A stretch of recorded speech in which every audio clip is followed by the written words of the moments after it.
রসিক রাজা গোপাল ভাঁড়, হাসির রাজা জ্ঞানের রাজা রসিক রাজা গোপাল ভাঁড়।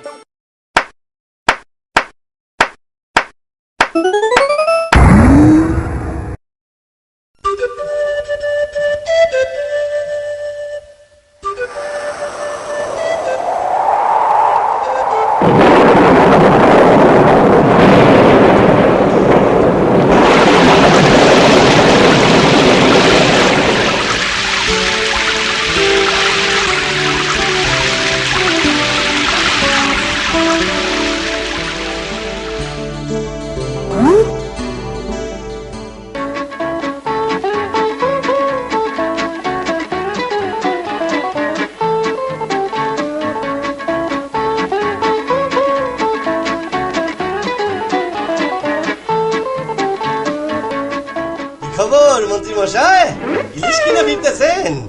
ভালো ভালো। তার দাম কত দিলেন? পয়সায় 10টা। ওহো, একদম টাকাই দিছে। আমি কাল পয়সায় 12টা আনলাম আর আপনি কিনা 10টা। আরে নাহি না, এ হলো খাঁটি পদ্মার ইলিশ। এর চেকনাই দেখেছেন? এর স্বাদই আলাদা। আচ্ছা তাই বুঝি?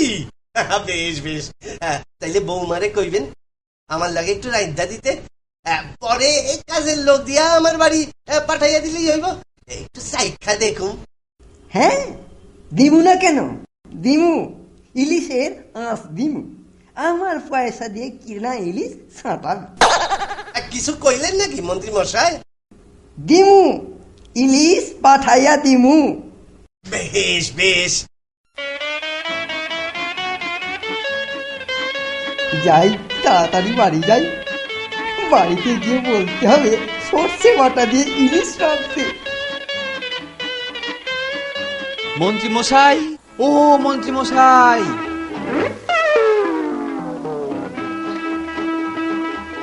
কি ভাবছেন? ইলিশ নিয়ে যাচ্ছেন বুঝি? না না, মানে এই আর কি। কেন বলুন তো? বলছি কত দিলেন? বেশ সস্তা না? হ্যাঁ, মানে একদম জলের দাম। তাহলে কবে হচ্ছে ইলিশ ভোজ? আমার সাধ্যে। বেশ বেশ, কাল প্রাতে আমি হাজির হয়ে যাব। আজ তাহলে বিদায় দিন, কাল দেখা হবে। আসুন।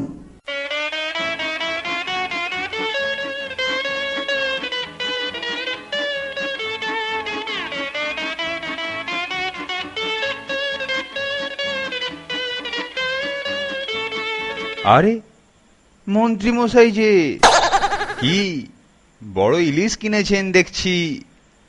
সস্তা বুঝি? হ্যাঁ হ্যাঁ, সস্তা, তবে বিনা পয়সায় নয়। যা বাবা, এ তো আচ্ছা ঝামেলা। আমি আবার কবে বললুম যে ইলিশ বিনা পয়সায় পাওয়া যাচ্ছে? বড় বড় লোকেদের সব বড় বড় ব্যাপার। উফ, পাঁচলুম, আর কাউকে উত্তর দিতে হবে না। দেখি দেখি, কি সুন্দর ইলিশ গো! কত নিল গো? নিশ্চয়ই খুব সস্তায় পেয়েছো। উফ, সস্তায় মেরে ফেললে। সবার মুখে একই কথা, সস্তা সস্তা সস্তা। সস্তা নিকুচি করেছে মহারাজ। আজ জালে যে ইলিশগুলো ধরা পড়েছে, অত বড় ইলিশ জীবনে দেখিনি মহারাজ, সত্যি বলছি। থামুন তো, আপনি মহামন্ত্রী না মাছের কারবারি? আমি দুঃখিত, এটা যে ইলিশের সময় তা আমি ভুলেই গিয়েছিলুম। এখন কেউ এই গল্প বন্ধ করতে পারবে না। আচ্ছা মন্ত্রী, রাজপ্রাসাদ থেকে বাজার তো বেশ দূরে। হ্যাঁ মহারাজ, খানিকটা দূর তো বটেই। কেউ ইলিশ কিনলে রাস্তার মধ্যে বিভিন্ন প্রশ্নের উত্তর দিতে হয়।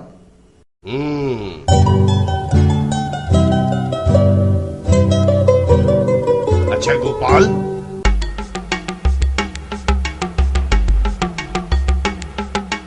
10 মিনিটের জন্য এই ইলিশের গল্প বন্ধ করতে পারবে? মহারাজ, এটা কোনো কঠিন কাজ নয়। বেশ, দেখো গোপাল, তুমি যদি বাজার থেকে একটা বেশ বড় ইলিশ মাছ প্রকাশ্য রাজপথ দিয়ে কিনে আনতে পারো, আর কেউ যদি ওই মাছ সম্বন্ধে কোনো প্রশ্ন না করে, তাহলে তুমি 100 টাকা পুরস্কার পাবে। কি তুমি রাজি? আমি রাজি মহারাজ। গোপাল, আজ তুমি মহারাজের কাছে ঠকবে, আর 100 টাকার পুরস্কারও যাবে। আমাকে মাছের দাম দিন। আমি তোমার অপেক্ষায় রইলুম। আমি এই গেলুম আর এই এলুম।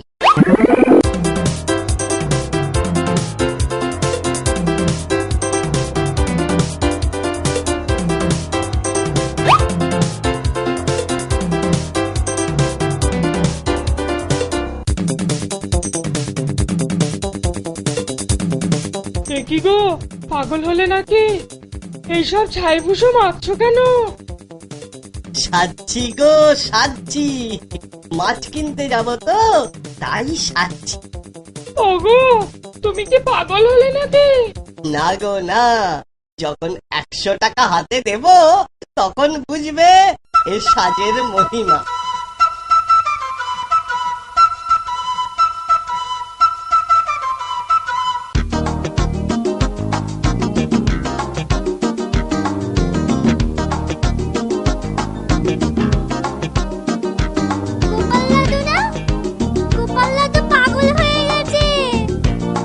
আরে, একটা পাগল আসছে। এ তো মনে হচ্ছে গোপাল ভাঁড়। এইভাবে রাজপ্রাসাদে ঢোকা যাবে না। মহারাজের আদেশ আছে। আটকাও লোকটাকে।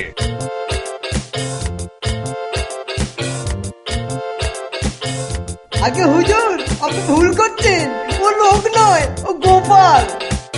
রাজসভায় এভাবে কেন? মহারাজ বোধহয় ভুলে গেছেন। ভুলে গেছি? কি ব্যাপার বলো তো? মহারাজ, ইলিশ এনেছি মহারাজ। রাস্তায় কেউ কোনো ইলিশ সম্পর্কে প্রশ্ন করেছে কিনা লোকজনকে জিজ্ঞেস করুন। এখন আমার পুরস্কার 100 টাকা। সবর করো, আমি খোঁজ খবর নিই।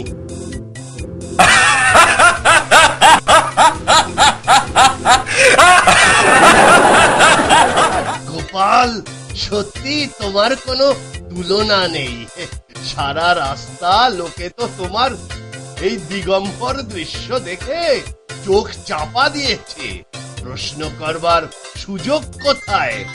আচ্ছা গোপাল, তুমি পারলে এই অবস্থায় আসতে? বলুন সভাসদেরা, টাকা আগে না লজ্জা আগে? এই নাও তোমার পুরস্কার, 100 টাকা আর মাছটা। একটু বাকি আছে, মাছ কেনার বাকি পয়সা ফেরত দিই, হিসেবের করি তো। তুমি শুধু ভাঁড় নও গোপাল, তুমি শত বটে। মহারাজের জয় হোক।